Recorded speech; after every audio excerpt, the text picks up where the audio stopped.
All right, what's going on YouTube? You got your favorite female trucker, trucking with Kayla. So, like I've been telling y'all, how wonderful my trainer is. She agreed to do a little interview. So, who am I here with? Rosalinda, Where are you from? Phoenix, Arizona, 602. Okay. 513 Cincinnati. 513 forever. Okay, so how long have you been driving? 23 years.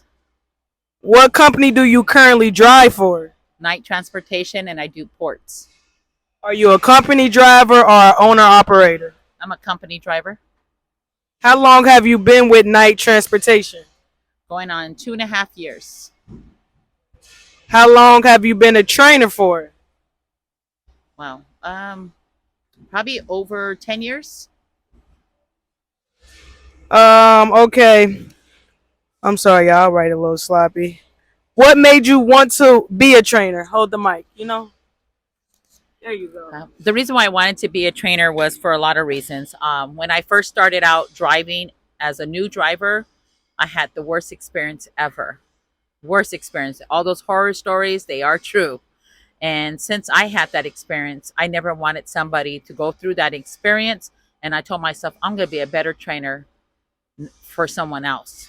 And that way they can have a good experience coming out from training with me and have a better opportunity and a successful career in trucking. Because if you don't get the proper training, then it's going to be very discouraging for anybody new starting out. Okay. She the truth, y'all. I'm telling y'all. I'm telling y'all, she the truth. Okay, so you could do, how many tips? Just say 3 to 5 tips. So what tips would you give a trainer? A new trainer, a current trainer, it don't matter. Just if you just talking with a trainer and y'all wanted to share some knowledge, what tips would that be? There's a lot, but I'll give you my most important ones. Being a female of my background ethic, when I started as a driver back in the 90s, it was very common that whoever, men, whatever, will pull your kingpin out. So I will be either at a truck stop, rest stop, and for some odd reason, your kingpin will be pulled out. So I try to tell my students every single time, no matter what, if you're in the yard, filling up, rest stop, you're stopping at a customer, always do a courtesy pull. Pull up a little bit and hit your brakes to make sure you're still attached to your trailer. Yes, you could go out and look. It could give you a false look. But if you do that courtesy pull and it happens to drop, it will fall in the back drop of your tractor trailer. It's not going to fall on the ground. And if it happens to fall on the ground, guess what? You're going to start rolling that boat. Rolling that landing gear all the way up until you're about equal to your fifth wheel. And then, of course, you're going to put back in there. That's my number one thing that I will say. My number two will be always check your tires. Always check it. Play the drums. I always say play the drums to all my students because you're going to hear the different sound when you're hitting it with the hammer. If the air's low or if the tire's flat, you may not see it. It may not look it, but underneath of it, it could be ripped. It could have a puncture and we don't see it. And we think it all looks good. Always check your tires. Always. Air pressure, same thing. Winter, summer, always check it because it does change. If it's at 90, I'm comfortable at 90 in the summertime because I know the more I drive, it's going to expand to back to 110 or to 100. We're good. If it's lower than that, then definitely put some air in there, go get it checked out and making sure that it's properly.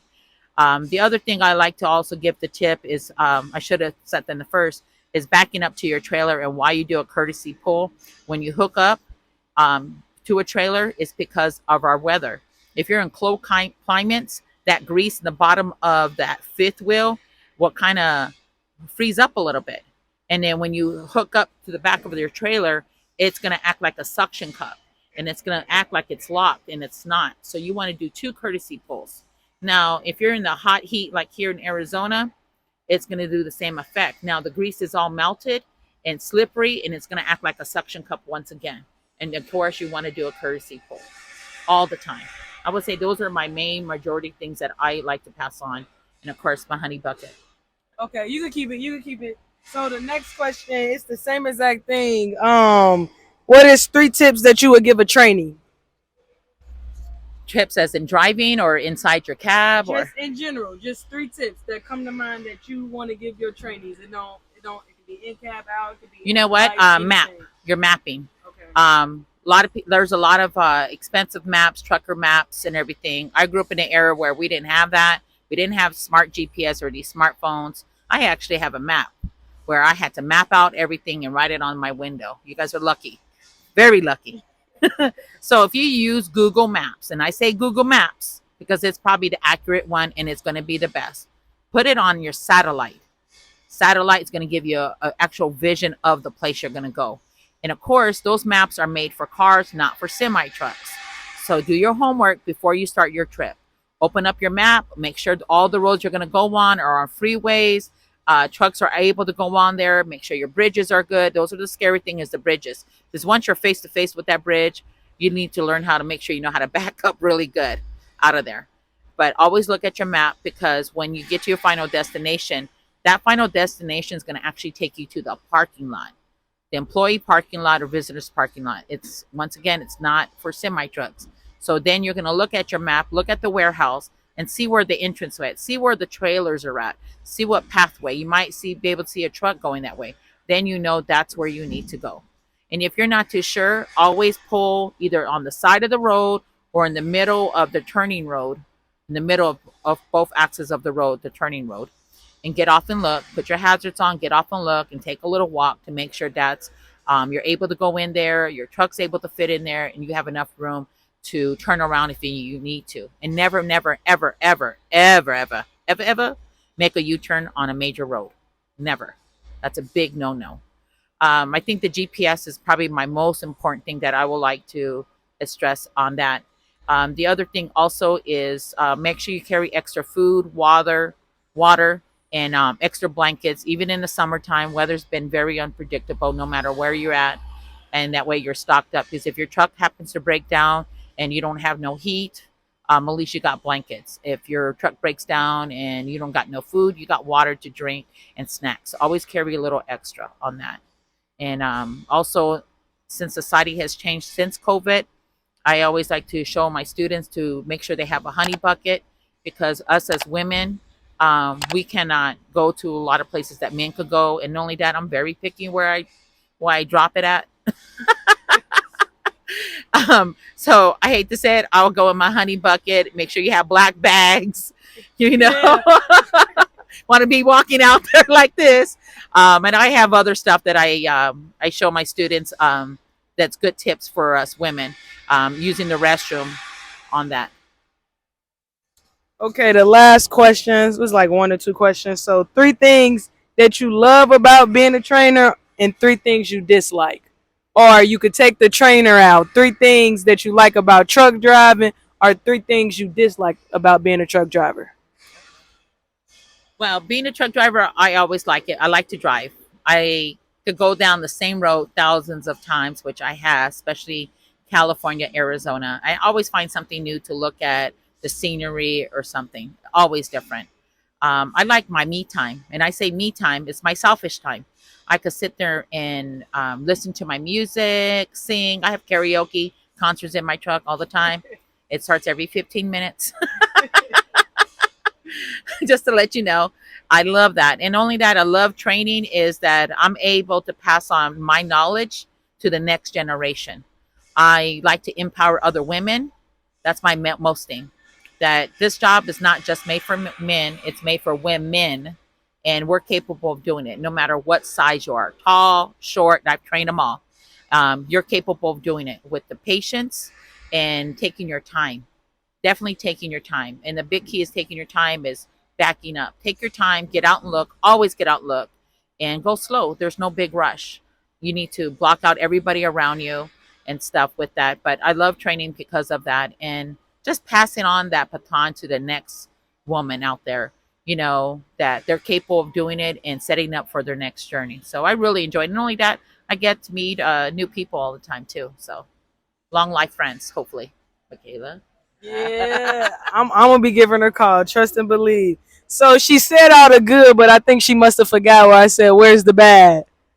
Cause there's some bad videos out there and she's trying to get us. She's one of those who say all this good stuff just to get us to come to truck. And you see, she ain't say anything bad. So at least drop a little, at least traffic. Oh yes. Zonar being down Yeah. something. So you know drop what? a little No, I something. ain't trying to be all that. I did forget about the bad. So yeah, there is some bad. I ain't gonna lie. California traffic is the worst ever. New York, the worst. Miami, the worst. But California is probably the worst. California and New York. Now, when if you're gonna have a regular route or you're gonna know you're gonna be going to that state quite frequently, get to know their pattern, get to know their traffic. I'm an early bird. I wasn't always an early bird, but I am now. I start my day at 4 a.m. I'm up by 2:30, ready to go. I'm in the yard. I'm heading out by 4:15. The reason why is because of traffic. I go from Phoenix to California. Is when I get to California around 10:30. Guess what? I'm at the end of the morning traffic. And I try to go with the quickness, drop my trailer, get the next one, and get out before the afternoon traffic starts all over again. Those are the thing is the traffic. And the other thing is the four wheelers. What they jump in front of you.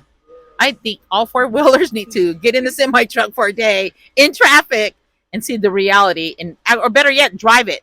Drive the semi truck and feel the weight because they cut right in front of you. Always cut right in front of you. And yeah, the Zonar. We are all on these tablets now to do paper logs. I'm old school. I know how to do paper log. These Zonars are not to be trusted. Always manually put it on your duty status. Don't allow it to do it for you because it doesn't always do it. Put it that way. I've been on yard moves, and I'm already in California, and I thought it changed, and it didn't change on there. The bad thing sometimes, yeah, I ain't gonna lie. There's times that I want to be home and eat a cooked meal. I don't have all the hookups in here, not yet, but it is to come this weekend. What other bad things you would think that I've missed out? Restrooms. Oh yes, restrooms. Yeah, restrooms. She picky, but I am I be picky. going. I be having to go. So Nah, she brave. I'm not.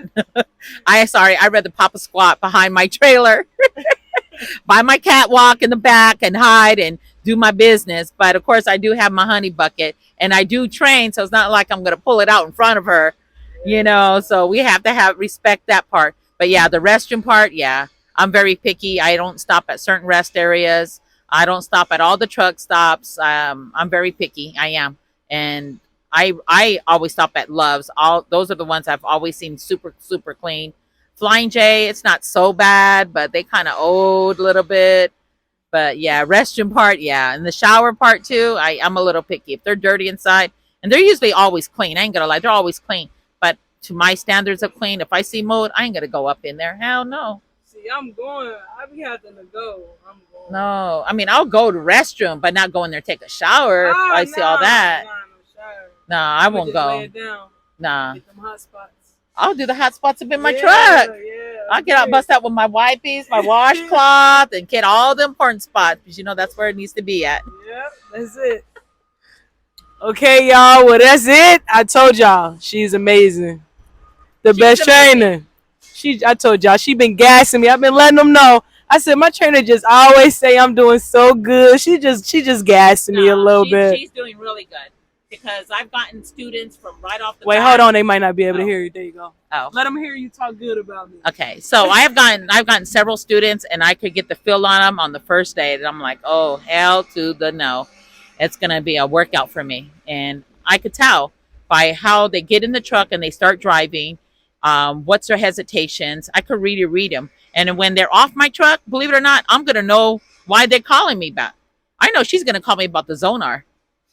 I already know that. She's going to call me about the Zonar and her time. She's going to call me about, do I put arrive at shippers or consignee? That I know. That's true. She's going to call me about her fuel card. Yeah. Like, what's this code he need? Wait, hold on. Wait a minute. Let me call my trainer. Yeah, exactly. That's exactly. You're going to call me about the fuel card. And better yet, you're going to ask me, I know I put fuel in, but you probably didn't feel the other side. The other side. So a lot of the students do call me about that. Now, I already knew Michaela was going to be good. because I seen her how she was driving. She had already had that confidence, the go getter. Everybody has confidence, but there's a different level of confidence. She already had that on there. Yes, exactly. Brush that off. Yes, she was. And she does have trouble backing up 40 footers, but she has no problem. I already told y'all. They was in the comments saying it's harder when it's smaller. Yes. Cause I'm like, what is going on? Like I can't do it. Yes. Yeah, I already been told them it's hard. Yeah. Smaller they are, the Yeah. harder they are. 20 footers are always going to wrap around like a snake. 40 Yeah. footers, you have a little bit more control. 53 footers, no problem. Easy. She is a queen at it. No has. I saw her. I was like, damn, she made my job easy. Made it too damn easy. So I'm looking forward to it. Looking forward to it today. All right, well, ladies and gentlemen, y'all have it. So if y'all got any feedback, drop some comments below. If y'all train out of Phoenix, go ahead and request my home girl. She probably already backed up for some months, so don't be requesting her, then stress her out. Then say I sent y'all, then put a bad rep on my name. But besides that, make sure you hit that like button, make sure you hit that subscribe button, and leave some comments below. Trucking with Kayla is out. Peace.